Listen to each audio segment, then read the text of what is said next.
Hi guys, hope you're doing well. Before I talk about today's video, I just wanted to say thank you for all the comments and the emails I got on my last video regarding boys and their toys. I think it's without a doubt the most amount of emails I've got for one video. And it was all of you guys talking about the toys that you had when you were a kid. Obviously in America they didn't have Subbuteo, so a few of you were a little confused about what Subbuteo was. But a lot of you, especially in the States, remember the Evel Knievel game with the little bike rider that did stunts. And then some of you, or a lot of you, talked about the bikes that you had when you were a kid. Now, the one at the top of the list was the Rally Chopper. And the other one that I really remember was the Rally Grifter. I don't know if you remember that bike. But some of the stories you told me about the trips you went out on your chopper or your grifter, amazing. It was it was so good to read. I've got in my hand a pack of original 1976, 78, and we're not sure of the date, Top Trumps, and this is light motorcycles. And my boss lent me this pack, and I actually had a game with a couple of mates last night, and it's so much fun. But one of the manufacturers that's in this pack is a manufacturer called Hercules, and there's about 4 or 5 of their bikes in this pack of Top Trumps.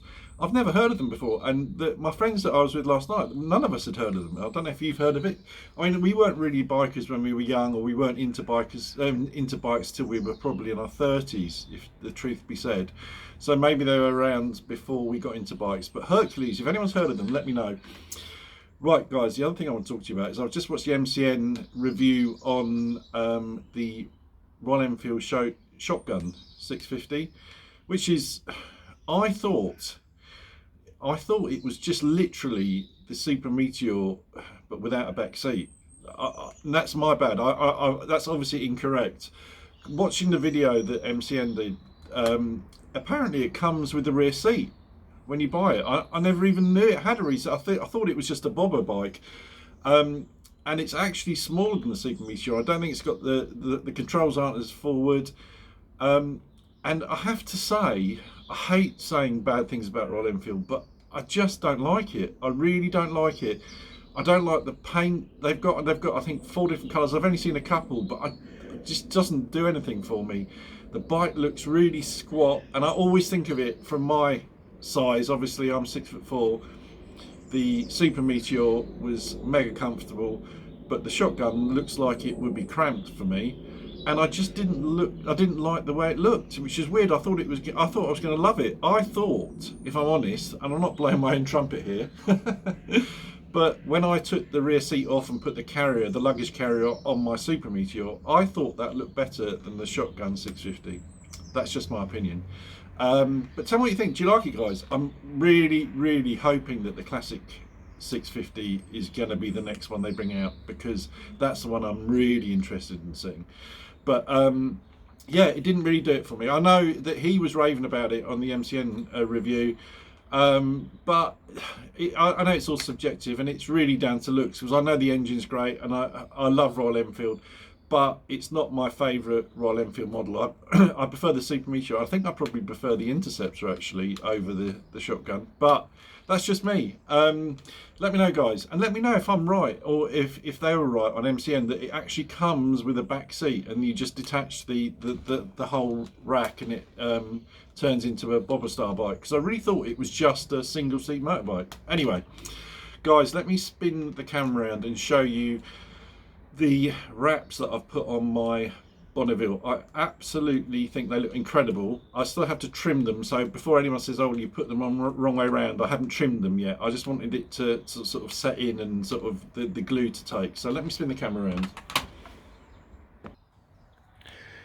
So guys, I'm not sure, yeah, you are going to be able to see it, I'm sure, if I just move around this way. I think if I move back, they actually look really, really good. Now, obviously this bit here needs to be at the bottom. I might redo them or just trim it down, but it's the same on both sides. But overall, for a first attempt, I think it looks great. and I'm sure a lot of you aren't going to like it, and I think that once it's bedded in and maybe sort of darkened down a little bit, or I could dye it, or no. The other thing I'm thinking of getting, tell me what you think, is the brake reservoir cover. Oh, is it? Yeah, is it the brake reservoir? I think it is. They do a brass one in Motone. Do you think that's too much? As in, looks too much, or should I just leave things as they are? My workmate Dave, who's kindly offered me a plethora of stuff that he had from his old Triumph Bonneville, is going to be dropping it round on Sunday, and there's a lot. There's a whole exhaust system.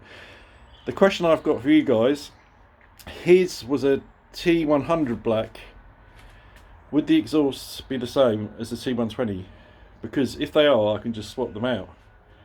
But he's given me a lot of stuff, guys, so I will probably offer them out to you lot, because I think he's got the whole rear light set, never been used. Yeah, so that'll be good. And I need to get down to see Trevor regarding the sump guard, because that's the other thing I need to get fitted. But absolutely still loving the bike. I think it looks incredible. The leather panniers are still blackish, but I don't care. I actually love them now. I think they really go with the bike. I've ordered the black and silver number plate. That should be here today. Yeah, love it. All right, guys, have a great week, and I'll catch you on the next one. Ride safe.